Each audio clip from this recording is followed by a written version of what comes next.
ગાંધીનગર ખાતે ગુજરાત પ્રદૂષણ નિયંત્રણ બોર્ડની કચેરી બહાર અંકલેશ્વરના ઉદ્યોગકારો દ્વારા શરૂ કરવામાં આવેલ આમરણ ઉપવાસ આંદોલન આખરે સમાપ્ત કરવામાં આવ્યું છે। છેલ્લા ઘણા સમયથી સીઈટીપી પ્રોજેક્ટ માટે જરૂરી સીસીએ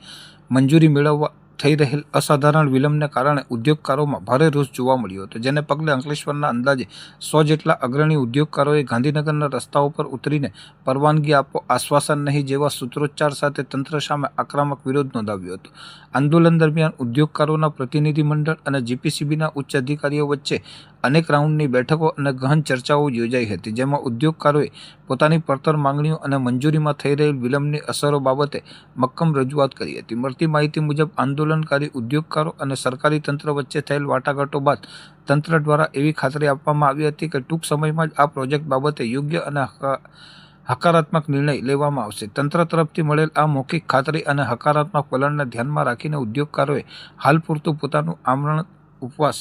આંદોલન સમેટવાનો નિર્ણય લીધો હતો। અંકલેશ્વરના ઉદ્યોગકારોનું સ્પષ્ટપણે માનવું છે કે સીઈટીપી પ્રોજેક્ટ કાર્યરત થવાથી માત્ર ઔદ્યોગિક વિકાસ જ નહીં પરંતુ પર્યાવરણ સુરક્ષા પણ વધુ મજબૂત બનશે અને ખાસ કરીને નાના અને મધ્યમ કદના ઉદ્યોગોને કાર્યરત રહેવામાં મોટી રાહત મળશે। જોકે મંજૂરીની પ્રક્રિયામાં થયેલ લાંબા વિલંબને કારણે સમગ્ર ઉદ્યોગ જગતમાં લાંબા સમયથી અનિશ્ચિતતા અને ચિંતાનું વાતાવરણ જોવા મળી રહ્યું છે। હાલમાં આંદોલન સમેટાતા પરિસ્થિતિ શાંત બની છે, પરંતુ ઉદ્યોગ જગત તંત્રને સ્પષ્ટ ચેતવણી આપી છે કે જો આપવામાં આવેલ ખાતરી મુજબ સમયસર યોગ્ય નિર્ણય લેવામાં નહીં આવે તો તેઓ ફરીથી ઉગ્ર આંદોલનનો માર્ગ અપનાવવા મજબૂર બનશે। અત્યારે તો ઉદ્યોગકારો પરત ફર્યા છે, પરંતુ હવે સૌની નજર રાજ્ય સરકાર અને જીપીસીબી પર ટકેલી છે। તેઓ પોતાની ખાતરીને ક્યારે અને કેટલી ઝડપથી અમલમાં મૂકે છે અને અંકલેશ્વરના ઉદ્યોગો માટે આ મહત્વપૂર્ણ મંજૂરી ક્યારે જાહેર કરવામાં આવે છે।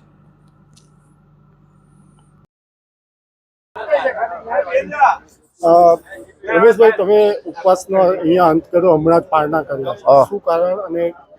એ અત્યારે ઈશ્વરભાઈ પટેલનો ફોન આવ્યો, માનનીય મંત્રી શ્રી આપણા ધારાસભ્ય અને હાલના સિંચાઈ મંત્રી,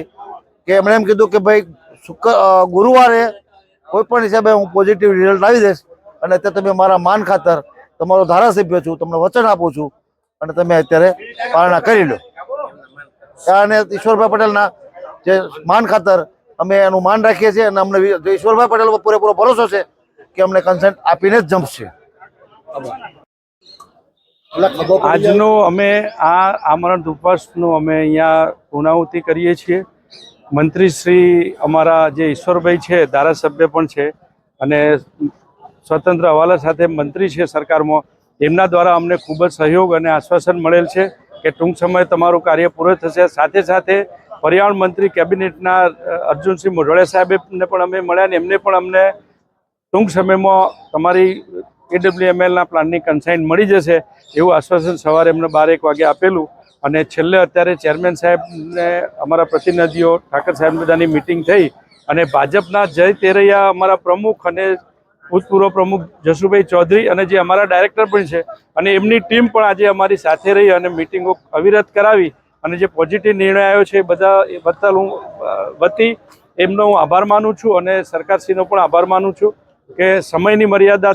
હતી એ હવે પૂર્ણ થઈ છે અને ગુરુવાર સુધીમાં મિટિંગો થઈને યોગ્ય નિર્ણય લઈ અને પોઝિટિવ કાર્ય થશે અને જેના કારણે પર્યાવરણ અને સ્મોલ સ્કેલનું ખૂબ જ ભારણ હળવું થશે એવી અમને આશા છે।